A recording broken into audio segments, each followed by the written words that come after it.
Audio Jungle.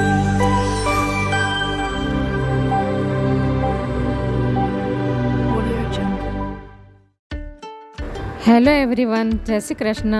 મારી ચેનલમાં તમારું સ્વાગત છે.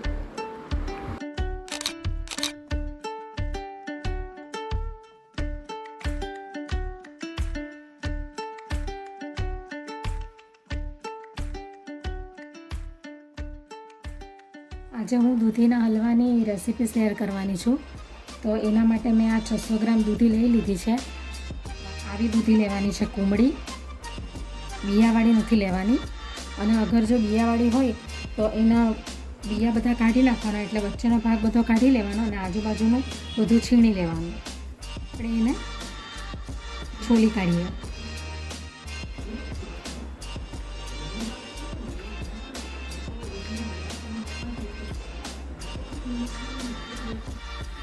તો આપણી દૂધી બધી છોલાઈ ગઈ છે. તો હવે એના બરાબર ધોઈ લઈશું. આપણે ધોઈને પછી આપણે એને છીણી લઈશું. આ રીતે બધી દૂધીને છીણી લેવાની છે. આપણી બધી દૂધી છીણાઈ ગઈ છે. તો હવે એને તાત્કાલિક કઢાઈમાં નાખી દઈશું, ઘીમાં. કારણ કે એ વધારે સમય બહાર આવી રીતે રહેશે ને તો કાળી પડી જશે હવાના સંપર્કથી. એટલા માટે હવે હું ચાલુ કરી દઈશું દૂધીનો હલવો બનાવવાનું. તો ચલિए शुरू करते हैं. તો હવે મેં ગેસ ઉપર આ કઢાઈ મૂકી દીધી છે ગરમ થવા માટે. હવે એની અંદર આ દેશી ઘી છે. આ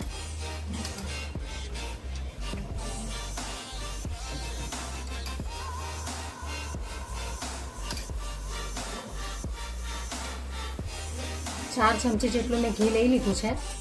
તો સૌથી પહેલાં હું આ જે કાજુ અને બદામ લીધા છે એને હું ફ્રાય કરી લઈશ.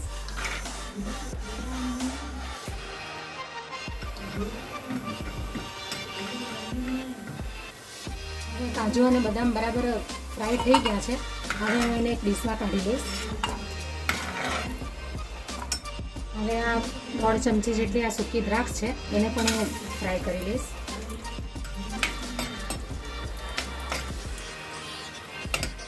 એને પણ ડીશમાં કાઢી લઈશું. હવે આ દૂધીનું છીણ બધું અંદર હું નાખી દઈશ.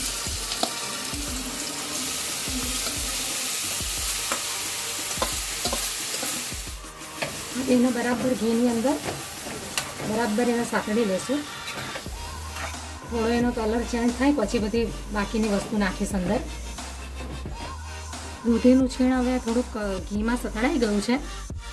બાકીની વસ્તુ હવે હમણાં નાખી દઈશ. આ 3 એલચી લીધી છે. તમારે એને એલચીનો પાવડર નાખવો હોય તો એ પણ તમે નાખી શકો. હવે આ થોડું હુંફાળું દૂધ છે ગરમ, એ હું અંદર નાખી દઉં છું.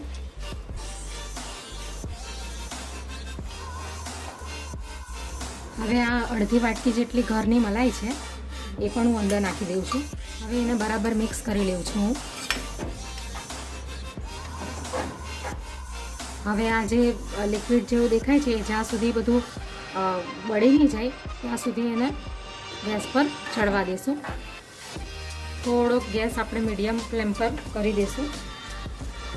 આ દૂધીને આવી રીતે છીણીને આપણે આ હલવો બનાવીએ તો એનો કલર એકદમ ખોવાઈ જાય છે.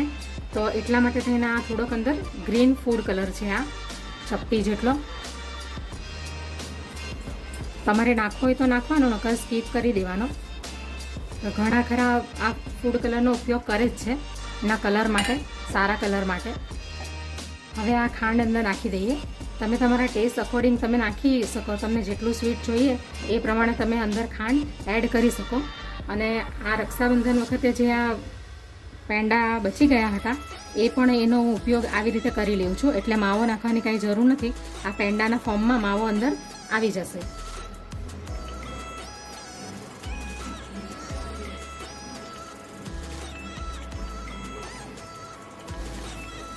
અને આ પેંડાની અંદર ખાંડ ઓલરેડી છે એટલે મેં સ્વાદ પ્રમાણે જ અંદર ખાંડ એડ કરી છે, એટલે એનું ખાસ ધ્યાન રાખવું. હવે એને બરાબર મિક્સ કરી લઈશ.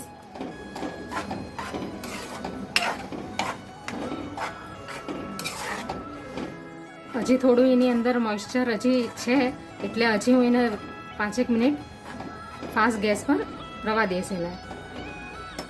આ રોઝ એસેન્સ છે તેના પણ હું 2-3 ટીપા અંદર નાખી દઈશ, જેનાથી ટેસ્ટ સારો આવશે એકદમ અને ફ્લેવરફુલ બનશે.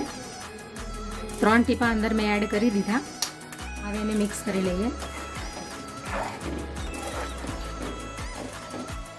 હવે આ કાજુ બદામ અને દ્રાક્ષ જે મેં પહેલાંથી ઘીમાં ફ્રાય કરીને રાખ્યા હતા એ હું અંદર એડ કરી દઉં છું.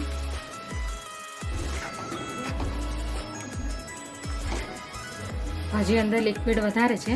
આ બધું દૂધ છે ને એને હું થોડુંક અંદર ખાંડ નાખવાથી થોડુંક આ લિક્વિડ વધારે થઈ ગયું છે. તો આ જ્યાં સુધી સુકાઈ નહીં જાય, બરાબર શેકાઈ નહીં જાય ત્યાં સુધી એને ગેસ પર રવા દેવાનું. હવે દૂધીનો હલવો તૈયાર થઈ ગયો છે. એની અંદર જે કંઈ બી મોઇશ્ચર હતું બધું લિક્વિડ એ બધું સુકાઈ ગયું છે.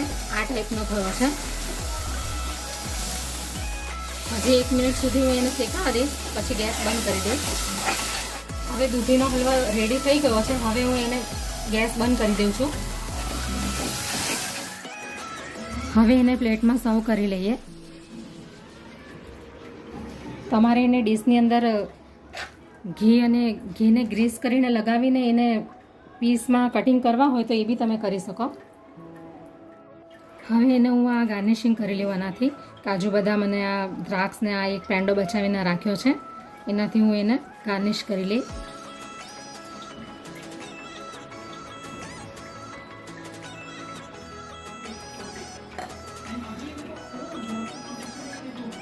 તો રેડી છે આપણો દૂધીનો હલવો.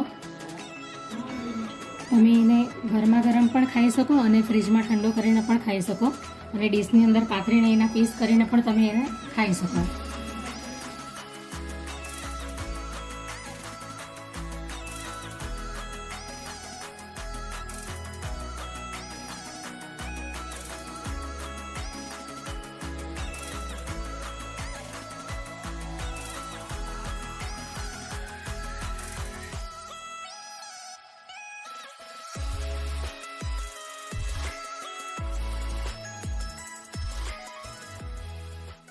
Audio Jungle.